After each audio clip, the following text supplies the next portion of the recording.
आज मार्केट में कड़कनाथ की डिमांड सबसे ज़्यादा है, क्योंकि ये पूरी तरह से काला होता है, इसका खून भी काला होता है और ये एक तरह की एक जंगली वैरायटी है। और अब इसे इसका पालन भी किया जाने लगा है, क्योंकि इसमें फ़ायदा ज़्यादा है। और आपको जैसा बता दूं कि कड़कनाथ का चूजा 25 से 30 रुपए में मिल जाता है। 6 महीने में ये 1 से 1.5 किलो का हो जाता है और एक कड़कनाथ तकरीबन 140 से लेकर 160 अंडे प्रति वर्ष भी देता है और इसका अंडा 50 रुपये तक बिकता है। तो कड़कनाथ का अगर कोई पालन करता है तो 6 महीने में अच्छी खासी उसको इनकम हो जाती है और छोटे में भी इसको कड़कनाथ को पाल सकता है। कड़कनाथ का पालने का खर्चा भी कम है, क्योंकि अगर आप कोई पोल्ट्री फीड नहीं देते हैं तो भी आप देसी तरीके से इसको पाल सकते हैं।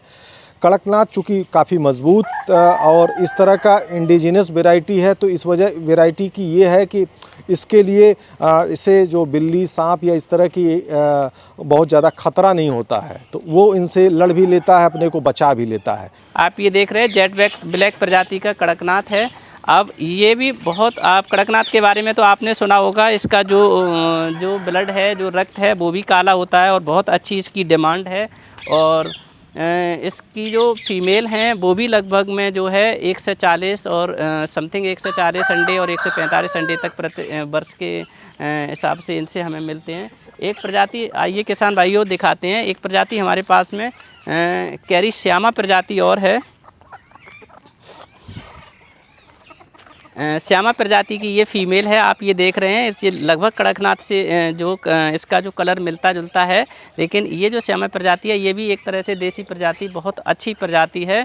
अगर 100 पक्षियों पर अगर कोई किसान अगर काम स्टार्ट करना चाहता है तो जो इनके जो चूजे हैं वो लगभग 30 से 50 रुपए की रेंज में उपलब्ध हैं। CARI के पास भी उपलब्ध हैं, हमारे कृषि विज्ञान केंद्र पर भी हम लोग हमारे पास हैचरी है, हम आपको आगे की वीडियो में ये भी दिखाएंगे।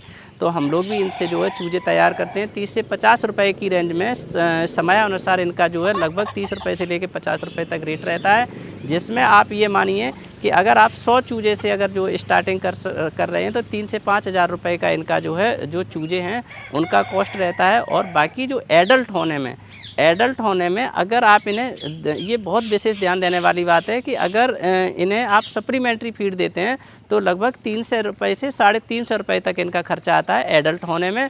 और अगर आप बिल्कुल देसी फीड देते हैं जिसमें आप गेहूं है, बाजरा है, जो भी किसान के पास चीज़ें उपलब्ध हैं, हमारे पास तो किचन गार्डन भी है जिसमें हम पालक है, मेथी है, बथुआ है, गाजर है, ये सारी चीज़ों को इनको खिलाते हैं। तो आप ये मानिए इसका जो कॉस्ट ऑफ कल्टीवेशन का एडल्ट होने का जो खर्चा है वो 350 रुपये ना हो करके आप ये 200 रुपये से कम भी आ रहा है। तो अगर कोई किसान अगर कड़कनाथ का पालन करना चाहता है तो उस लिहाज से उसकी पूरी मदद अपने नज़दीकी KVK से भी हो सकती है। जैसे कि KVK आगरा में इस तरह का एक मॉडल बनाया गया है, तो वहाँ से बहुत से किसानों को इसकी जानकारी मिल रही है और बहुत से किसान कड़कनाथ का पालन करने के लिए आगे भी आ रहे हैं।